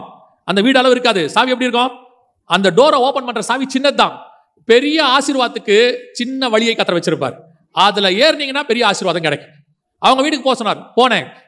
அவங்க 1 மணி நேரம் பேச சொன்னாங்க, 1.5 மணி நேரம் டைம் கொடுத்தாங்க, பேசியாச்சு, முடிச்சாச்சு, வீட்டுக்கு வந்தாச்சு. மறுநாள் அவங்க சர்ச்சில் இருந்து போன் வருது, நீங்க பாஸ்டர் சொல்றாரு பேசுனீங்களா, ரொம்ப நல்லா இருந்துச்சு, எங்க சபையில ஒரு 2 நாள் பேசுவீங்களா? சரி, ஓகே. அங்க போறோம். அந்த சர்ச்சில் மீட்டிங் நடக்குது. அந்த மீட்டிங்க்கு வந்த பாஸ்டர்ஸ் 2 மீட்டிங் புக் பண்றாங்க. அங்க ஆரம்பிச்ச ஊழியம் இங்க வரைக்கும் வந்து நிக்குது. இது வரைக்கும் யாரையும் கேட்டதும் இல்ல, யாருகிட்ட போய் சொன்னதும் இல்ல, நான் ஊழியம் கொடுங்கன்னு கேட்டதில்ல, நான் சும்மா தான் இருக்கிற வரட்டுமான்னு கேட்கவே இல்ல. இந்த நிமிஷம் வரைக்கும் 23 வருஷம் கர்த்தர் நடத்தி இருக்கிறார். இதைத்தான் சொல்றேன், கர்த்தர் குறித்த இடத்துக்கு போய் நீங்க உட்கார்ந்துட்டீங்கன்னா அவர் உங்களை கொண்டு போவதற்கு வல்லமை உள்ளவராக இருக்கிறார். அது நடக்கும், தானா நடக்கும். எனக்கு ஆண்டவர் சொல்லி கொடுத்ததான். ட்ரெயின்ல ஏறி உட்காந்துரு கரெக்ட் டைமுக்கு. நீ சாப்பிடல வேற விஷயம், ட்ரெயின்ல ஏறி உட்காந்துரு. அதுக்கப்புறம் ட்ரெயின் அந்தந்த ஸ்டேஷனுக்கு கரெக்டா போகும். உனக்கு தேவையானது அந்தந்த ஸ்டேஷன்ல வரும். நீ சாப்பிட்டுக்கலாம், தண்ணி குடிச்சுக்கலாம், தூங்கிக்கலாம், கரெக்ட் டெஸ்டினேஷன் போய் இறங்கிடுவீங்க. ஒருவேளை நீங்க 1 மணி நேரம் லேட்டா விட்டுட்டு, உங்க ட்ரெயினை விட்டுட்டு அடுத்த ட்ரெயின்ல ஏறினீங்கன்னா எல்லா ஸ்டேஷனும் லேட்டு தான். 1 ஹவர் லேட். டெஸ்டினேஷன் போவீங்க, லேட்டா போவீங்க, அவ்வளவுதான். ஆனா நீங்க கரெக்ட் டைம் ஏறி உட்காந்துட்டீங்கன்னா நிம்மதியா தூங்கலாம். டெஸ்டினேஷன் வந்து எழுப்புவாங்க. இன்னைக்கு இதுதான் நீங்கள் செய்ய வேண்டிய மிக முக்கியமானது. ஆண்டவர் குறிக்கிற இடத்துக்கு போங்க, ஆண்டவர் சொல்ற இடத்துக்கு காத்துருங்க, காலை தோறும் கர்த்தருடைய சமூகத்தில் வெயிட் பண்ணுங்க, தனித்திருங்க. கொண்டு வர வேண்டிய ரெபெக்காளை கர்த்தர் கொண்டு வருவார். கொண்டு வர வேண்டிய ஆசீர்வாதம். ரெபெக்கா யாரு? மனைவி. மனைவி குறித்து வேதம் என்ன சொல்லுது? வாசிங்க, நீதிமொழிகளின் புஸ்தகம் 18ஆம் அதிகாரம் 22வது வசனம் வாசி. மனைவியை கண்டடைகிறவன் நன்மையானதை கண்டடைகிறான், கர்த்தரால் தயையும் பெற்றுக் கொள்ளுகிறான். நான் சொல்லுவேன், மனைவி கண்டடைகிறவன் நன்மையை கண்டடைகிறான். ஒன்று, நம்மளால் அந்த அம்மாவுக்கு நன்மை இருக்கும், இல்லை அந்த அம்மாவால் நமக்கு நன்மை இருக்கும். ஏதோ ஒன்று இருக்கும். சில நேரத்தில் பிள்ளைகளுக்கு ஜுரம் வரும் பாருங்க. அந்த ஜுரம் வர்றது பிள்ளைகளுக்கு நல்லது. ஏன் தெரியுமா? உங்கள் பிள்ளைகள் உடம்புல இருக்கிற இம்யூனிட்டி பவர் என்ன ஆகும்? ரெஃப்ரெஷ் ஆகும். நீங்கள் நர்ஸையோ டாக்டரே கேட்டு பாருங்க, அவங்க சொல்லுவாங்க 6 மாதத்துக்கு ஒரு தடவை, 1 வருஷத்துக்கு ஒரு தடவை என்ன வரணும்? நம்ம பாடியில் ஒரு ஜுரம் வரணும், கோல்டு பிடிக்கணும். பிடிச்சா தான் நமக்குள்ள இருக்கிற இம்யூனிட்டி பவர்லாம் என்ன ஆகும்? ரெஃப்ரெஷ் ஆகும். அந்த மாதிரி தான் சில நேரங்களில் இப்படிப்பட்ட காரியங்கள் நடக்கும். அதனால நீங்க நன்மை இல்லைன்னு நினைக்கக்கூடாது. அதுலயும் என்ன இருக்கும்? ஒரு நன்மை இருக்கும். இப்ப யோசிச்சு பாருங்க, ஈசாக்கு சாயங்கால வேளையிலே தனித்திருக்கும்படி ஆண்டவரோடு கூட போகும்பொழுது எதிரில் என்ன வருது? மனைவி வருது, நன்மை வருது, நன்மையான காரியங்கள் வருது. நீங்கள் தனித்திருக்கும் போது கர்த்தர் நன்மையான ஈவுகளை கட்டளையிட வல்லமை உள்ளவராக இருக்கிறார். அல்லேலூயா. யாக்கோபின் புஸ்தகம் 1ஆம் அதிகாரம் 17வது வசனம் வாசி. நன்மையான எந்த ஈவும் பூரணமான எந்த வரமும் பரத்திலிருந்து உண்டாகி ஜோதிகளின் பிதாவினிடத்திலிருந்து இறங்கி வருகிறது. அப்ப நன்மையான ஈவு பிதாவினிடத்திலிருந்து இறங்கி வருதுன்னா அதை போய் வாங்குகிறவர்களாக நீங்கள் நான் இருக்கணும். ஆண்டவர் கொடுப்பதுக்கு ரெடி, ஆனா வாங்குறதுக்கு நம்ம ரெடியா இல்ல. ஏன்னா வாங்கணும்னா அந்த இடத்துக்கு போகணும், வாங்கணும்னா அந்த பர்டிகுலர் பிளேஸ்க்கு நீங்க போகணும், போனா தான் கிடைக்கும். சிலருக்குலாம் பாத்தீங்கன்னா அந்த வரம் வேணும், இந்த வரம் வேணும். நான் சொல்லுவேன், மோசே எவ்வளவு தேவனோடு கூட தன்னை இணைத்துக் கொண்டாரோ அவ்வளவு தேவனிடத்திலிருந்து வெளிப்பாடுகளை பெற்றுக்கொண்டார். இப்போ யோவான் வெளிப்படுத்தின விசேஷம் பெறணும். பெற்றுக்கொள்ளும் பொழுது அவர் எங்க இருந்தார்னு வசனம் சொல்லுது? பத்மு தீவிலே. எப்படி விடப்பட்டிருந்தார்? தனித்து விடப்பட்டிருந்தார். அந்த வசனம் சொல்லுது, நான் பத்மு தீவிலே தனித்து விடப்பட்டிருந்த போது பாடுகள் நிமித்தம் அவர் இருக்கிறார். இருக்கும் பொழுது வெளிப்படுத்தின விசேஷம் கிடைக்குது. இதுவே 12 சீசர்களோட இருக்கும் பொழுது இயேசு கிட்ட இருந்து அன்பு கிடைக்குது. இயேசுவின் மார்புல சாஞ்சிக்கிறார். எல்லாம் இருக்கு, இல்லைன்னு சொல்லல. ஆனா தனித்திருக்கும் பொழுதுதான் இனி சம்பவிக்க போகிறதை நான் உனக்கு காண்பிப்பேன் வா என்று சொல்லி, அதைத்தான் உங்களுக்கு சொல்றேன். எவ்வளவுக்கு எவ்வளவு நீங்கள் தேவனோடு கூட அவர். இப்ப யோசிச்சு பாருங்க, யோவானுக்கு அந்த வெளிப்படுத்தின விசேஷம் கிடைக்கணும்னா அவர் பத்மு தீவுல போய் இருக்கணும், அப்பதான் கிடைக்கும். இந்த மோசேக்கு 5 ஆகமம் கிடைக்கணும்னா அவர் மலை உச்சியில மேகத்துக்குள்ள போகணும், அப்பதான் கிடைக்கும், இல்லைன்னா கிடைக்காது. இயேசு கிறிஸ்து தனித்து போனாதான் தினந்தோறும் கற்றுக்கொள்ளுகிறதை போல கற்றுக்கொள்ள முடியும், இல்லைன்னா கிடைக்காது. ஈசாக்கு சாயங்கால வேளையில தனித்திருக்கும்படி வெளியே போனாதான் நன்மையான ஈவு அவர் எதிரில் வரும். எல்லாமே ஒரே லைன் தான். இன்னைக்கு உங்களுக்கு அந்த நன்மையான ஈவை எதிர்பார்க்கறீங்க, ஆசீர்வாதத்தை எதிர்பார்க்கறீங்க, எனக்கு எல்லாம் தரணும், எல்லாம் கிடைக்கணும்னு சொல்றீங்க. ஆனா கிடைக்குதானா? இல்ல. நீங்களே குற்றப்படுத்துகிறீங்க. என்னமோ தெரியலங்க, ஒரு ஆசீர்வாதம் வரமாட்டேங்குது, ஒன்னும் கிடைக்க மாட்டேங்குது. ஆனா ஒன்னும் பிரச்சனை இல்ல, ஆனா எதிர்பார்க்கிற மாதிரி ஆவிக்குரிய வாழ்க்கை இல்ல, எதிர்பார்க்கிற மாதிரி ஊழியம் இல்ல. ஏன் இல்ல? ஏன் இல்ல? கர்த்தர் அந்த இடத்துக்கு வர சொன்ன இடத்துக்கு நீங்க இன்னும் போகல. ஆண்டவர்கிட்ட சொல்லுங்க, ஆண்டவரே நான் எங்க வரணும், நான் என்ன செய்யணும், நான் எவ்வளவு தூரம் உங்களோட இணையணும் கேட்டு பாருங்க. நீங்க அப்படி கேட்க கேட்க ஆண்டவரோடு கூட டைம் ஸ்பெண்ட் பண்ண, ஆண்டவரோடு கூட தனித்து இருக்கும் பொழுது ஆண்டவர் நன்மையான ஈவுகளை கட்டளையிட வல்லமை உள்ளவராக இருக்கிறார். இப்ப என்ன கிடைக்குது இந்த இடத்துல யாக்கோபுல? நன்மையான ஈவும் பூரணமான வரம். மனைவி என்பது நன்மை, அதன் வழியாக வரங்கள். அதான் பைபிள் சொல்லுது. அடுத்து இதே காரியம் இன்னொரு மனைவியை பத்தி வசனம் இருக்குது, வாசிங்க. உங்களுக்கு தெரிஞ்ச வசனம் தான், சங்கீதங்களின் புஸ்தகம் 128:3 வாசிங்க. உன் மனைவி உன் வீட்டோரங்களில் கனி தரும் திராட்சை கொடியை போல இருப்பா. அடுத்து என்ன கிடைக்குது? கனி கிடைக்குது. ஃபர்ஸ்ட் வரம் கிடைக்குது, அடுத்து என்ன கிடைக்குது? கனி. ஆவியானவர்கிட்ட ரெண்டு தான் கிடைக்கும், ஒன்று வரம், இன்னொன்று கனி. இது ரெண்டும் கிடைக்கும். இது ரெண்டும் உங்களுக்கு வேணும்னா மனைவி அடையாளமா வச்சு கர்த்தர் சொல்றாரு, நீ காத்திருக்க வேண்டிய இடத்துக்கு போகும்பொழுது உன் எதிரில நன்மையான ஈவும் பூரணமான வருமம் கனியும் எல்லாம் உனக்கு கிடைக்கும். சில நேரத்தில் உங்க ஆவிக்குரிய வாழ்க்கையில சில பாவத்தை விட முடியாது. சில காரியங்களை தடுமாறுவீங்க. ஐயோ இதை நான் விட்டணும் அப்படின்னு நினைப்பீங்க. சில காரியங்கள்ல இருந்து வெளியே வரணும். நான் சொல்றது அது ஒரு சிலருக்கு விபச்சாரம் வேசி மார்க்கமா இருக்கும், ஒரு சிலருக்கு கோபம் மூர்க்கம் இதுவா இருக்கும். சிலர் சொல்லுவாங்க எல்லாம் ஓகேங்க, இந்த கோபத்தை மட்டும் என்னால என்ன பண்ண முடியல, கண்ட்ரோல் பண்ணவே முடியல. அன்பு என்கிற கனி இருக்குது, கோபம் என்கிற மாம்சமும் இருக்குது. இதுல இருந்து நான் எப்படி விடுபடுறது? இந்த மாதிரி பாவத்துல இருந்து மாம்சத்துல இருந்து எப்படி விடுபடணும்னா இந்த கனி வரணும். கனி வரணும்னா நீங்க தேவனோடு கூட தனித்திருக்கணும். ஒரு விஷயத்தை நல்லா புரிஞ்சுக்கோங்க, எவ்வளவுக்கு எவ்வளவு நீங்க தேவனோடு கூட இருக்கிறீங்களோ அவ்வளவுக்கு அவ்வளவு பாவத்தை விட்டு நீங்கள் தூரமா இருப்பீர்கள். நான் சொல்றது புரியுதா? நீங்க போக வேண்டாம், பாவம் தூரமா போயிடும். உங்களுக்கு அதை பத்தி என்னமே இருக்காது. கர்த்தர் சொல்ற நேரத்தில் சஞ்சரிக்கணும். அவர் கூட இருக்கும் பொழுது இந்த மாதிரி வரங்களும் கனிகளும் தானாய் வரும். பலன் உங்களுக்கு வரும். உங்கள் பலவீனங்கள் எல்லாம் மாறி போகும். சில நேரத்தில் நீங்க யோசிக்கிறீங்க தெரியுமா, இதுல இருந்து எப்படி விடுதலை ஆகிறது, இதுல இருந்து எப்படி நம்ம மேற்கொள்றது, இந்த பாவத்துல நான் எப்படி வெளியே வரணும், இப்படிலாம் யோசிக்கிறீங்கல்ல. இதுக்கெல்லாம் நீங்க செய்ய வேண்டியது ஒன்னே ஒண்ணுதான், நீங்கள் தேவனோடு கூட இருங்கள்.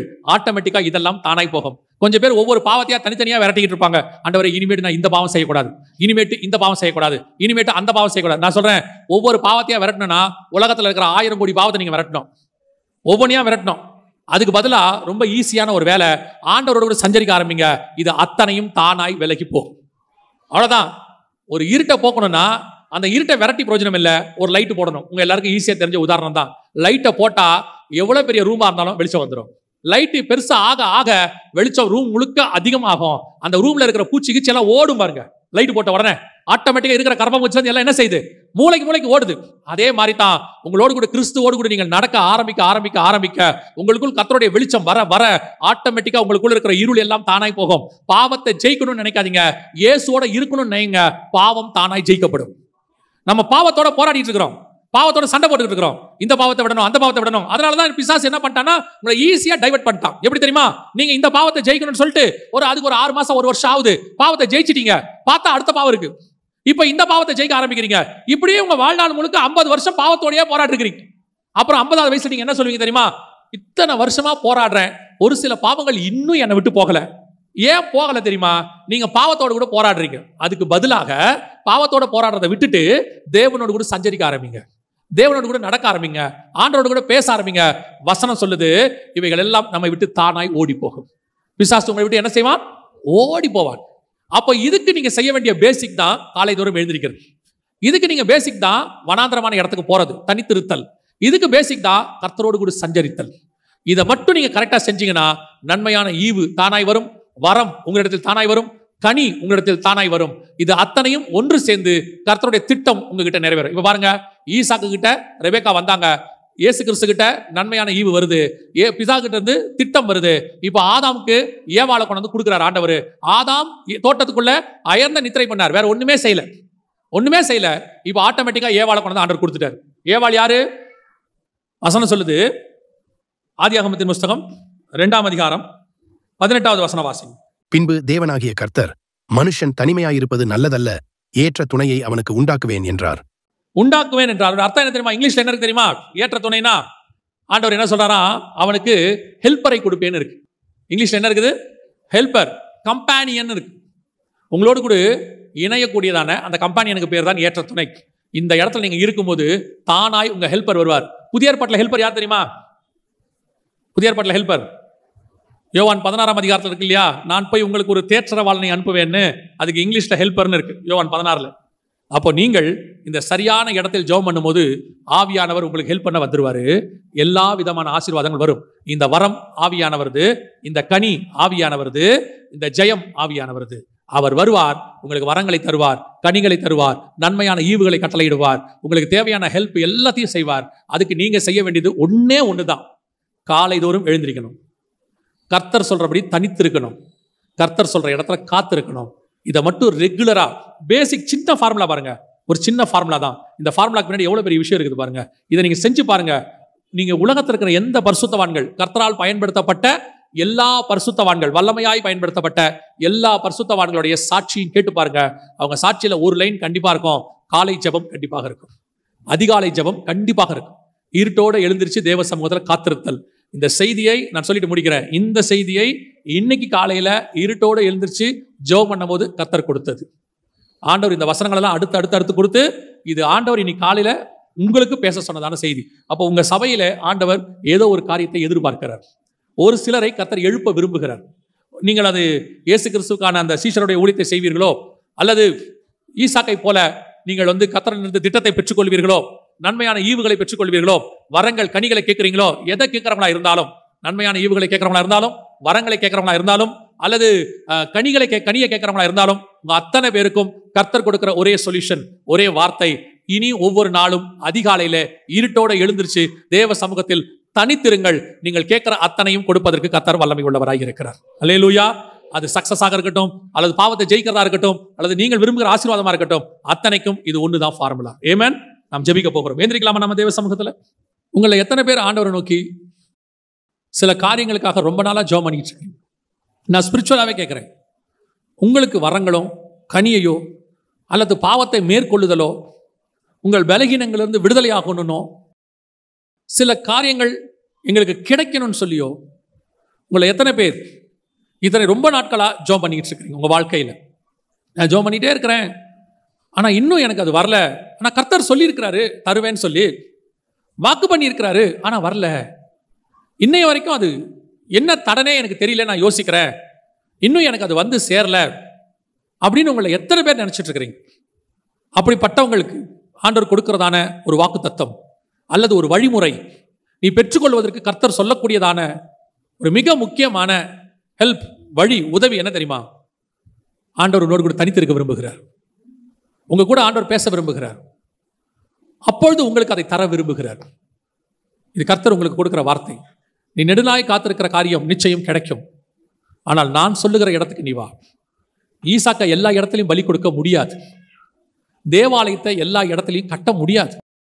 சீஷர்களோடு கூட எல்லா இடத்துலையும் பேசினாலும், ஆனா மலைக்கு மேல பேசுற மாதிரி வராது. அதே மாதிரி உனக்கும் சில காரியங்களை நான் வைத்திருக்கிறேன். அந்த குறித்த இடத்திற்கு, குறித்த நேரத்தில் தனித்திருக்கும்படி நீ வரும்பொழுது நன்மையான ஈவையும், வரத்தையும், கனியையும், உனக்கு ஏற்ற உதவியையும் கர்த்தர் செய்ய வல்லமை உள்ளவராக இருக்கிறார். அப்படி இத்தனை நாள் காத்திருந்தேன், இது வரைக்கும் எனக்கு கிடைக்கல, இன்னைக்கு அது விரும்பணும், அது கிடைக்கணும், நான் விரும்புகிறேன், எனக்காக ஜெபம் பண்ணுங்க, ஆண்டவர் இன்னைக்கு எனக்கு ஒரு வழியை சொல்லி கொடுத்துருக்கிறாரு, ஆண்டவர் எனக்கு தெரியப்படுத்திருக்கிறாரு அப்படின்னு சொல்றவங்க, விரும்புறவங்க, அதை பெற்றுக்கொள்ள விரும்புறவங்க, உங்களுடைய கரங்களை ஆண்டவருக்கு நேராக உயர்த்திய, இத்தனை நாட்கள் நான் ரொம்ப காரியத்துக்காக ஜெபம் பண்ணிக்கிட்டு இருந்தேன், அது எனக்கு வரவே இல்லை, ஏன் வரலன்னு எனக்கு தெரியல, ஆனா ஆண்டவரும் சொன்னாரு வரும்னு சொல்லி, இப்பதான் எனக்கு தெரியுது அது கிடைக்கிற இடத்துக்கு நான் போகல, கர்த்தர் குறித்து வைத்த இடத்துக்கு நான் போகல அப்படின்றவங்க கரங்களை உயர்த்தி ஒப்பு கொடுத்து ஜெபம் பண்ணுங்க. இன்னையிலிருந்து வரும் நாட்கள், நாளை காலையிலிருந்து நீங்கள் இருட்டோட எழுந்திருச்சு தேவ சமூகத்தில் ஒவ்வொரு நாளும் காத்திருக்கணும். ஏதோ ஒரு நாள் ஜெபம் பண்ணிட்டு இன்னும் வரலையே அப்படி இல்லை. நினிவே ஜனங்கள் 40 நாள் ஜெபம் பண்ணாங்களாம், பார்த்துட்டு தான் கர்த்தர் ஆசீர்வதிச்சாராம். நீங்கள் உண்மையாய் காத்திருக்கும் பொழுது கர்த்தர் நிச்சயமாய் உங்களுக்கு சொன்னவைகளையும் சொல்லாதவைகளையும் செய்ய வல்லமை உள்ளவராய் இருக்கிறார். நீங்கள் கேட்டவைகளையும் கேட்காதவைகளையும் கொடுப்பதற்கு வல்லமை உள்ளவராய் இருக்கிறார். நீங்கள் விரும்பினதையும் விரும்பாதவைகளை, அவர் விரும்பினதையும் சேர்த்து உங்களுக்கு தருவதற்கு வல்லமை உள்ளவராய் இருக்கிறார். இது கர்த்தர் உங்களுக்கு வாக்கு பண்ணுகிறார். ஒப்பு கொடுப்போமா? சர்வ வல்லமை உள்ள எங்கள் தகப்பனே, நெடுநாளாய் காத்திருந்து ஜெபித்து பெற்றுக்கொள்ளவில்லை என்று ஏக்கத்தோடு இருந்து இன்னைக்கு காலையில இப்பொழுது ஒப்பு கொடுத்து கரங்களை உயர்த்தி ஜெபிக்கிறவர்களுக்காய் நான் ஜெபிக்கிறேன். நீர் சொல்லி அனுப்பின வார்த்தை, நீர் சொன்ன தூது இவர்கள் மத்தியில வந்ததுக்காய் ஸ்தோத்திரம். அதை பெற்றுக்கொள்ளுகிற வழியை இவர்களுக்கு காண்பித்ததுக்காய் ஸ்தோத்திரம். வருகிற நாட்களிலே இவர்கள் ஏறெடுத்த ஜெபம், காத்திருந்த காத்திருக்குதல் எல்லாவற்றுக்கும் பதில் கொடுத்து கர்த்தர் எனக்கு அதை தந்தார் என்று இவர்கள் சாட்சி பகரத்தக்கதாக கர்த்தர் நீர் இவர்களை ஆசீர்வதிக்க போற தயவுக்காய் ஸ்தோத்திரம். இந்த வார்த்தைகள் ஒவ்வொருத்தருடைய வாழ்க்கையிலும் 100% நிறைவேற போற தயவுக்காய் ஸ்தோத்திரம். ஆண்டவரே, வழி இதுவே என்று இவர்கள் காண்பித்தீர் ஆண்டவரே. அந்த ஃபார்முலாவை நீர் சொல்லிக் கொடுத்ததுக்காக ஸ்தோத்திரம். இனி இந்த பகுதியில முதல் துதி எங்கள் துதியாக இருக்கும். காலையில ஏறெடுக்கிற துதி எங்கள் சபையின் துதியாக இருக்கும். கர்த்தருக்கு சித்தமானால் ஒவ்வொரு நாள் காலை 5 மணிக்கு எங்கள் சபையே கூடி உம்மை ஆராதிக்கிற ஆராதனையில பங்கு பெற கர்த்தர் கிருபை பாராட்டுங்க. பரலோகத்துக்கு எட்டுகிற முதல் துதி இந்த ஏரியாவிலிருந்து எங்கள் துதியாக இருக்கட்டும். இயற்கை கூப்பிடுவதற்கு முன்பாக, ஆண்டவரே, பறவைகள் கூப்பிடுவதற்கு முன்பதாக நாங்கள் உம்மை கூப்பிட கர்த்தர் எங்களுக்கு கிருபை பாராட்டும். மகிமையுள்ள கரத்தில் எங்களை தாழ்த்துகிறோம். எங்கள் ஆண்டவர் இயேசு கிறிஸ்துவின் நாமத்தில் ஒப்பு கொடுத்து ஜெபிக்கிறோம் ஜீவனுள்ள நல்ல பிதாவே.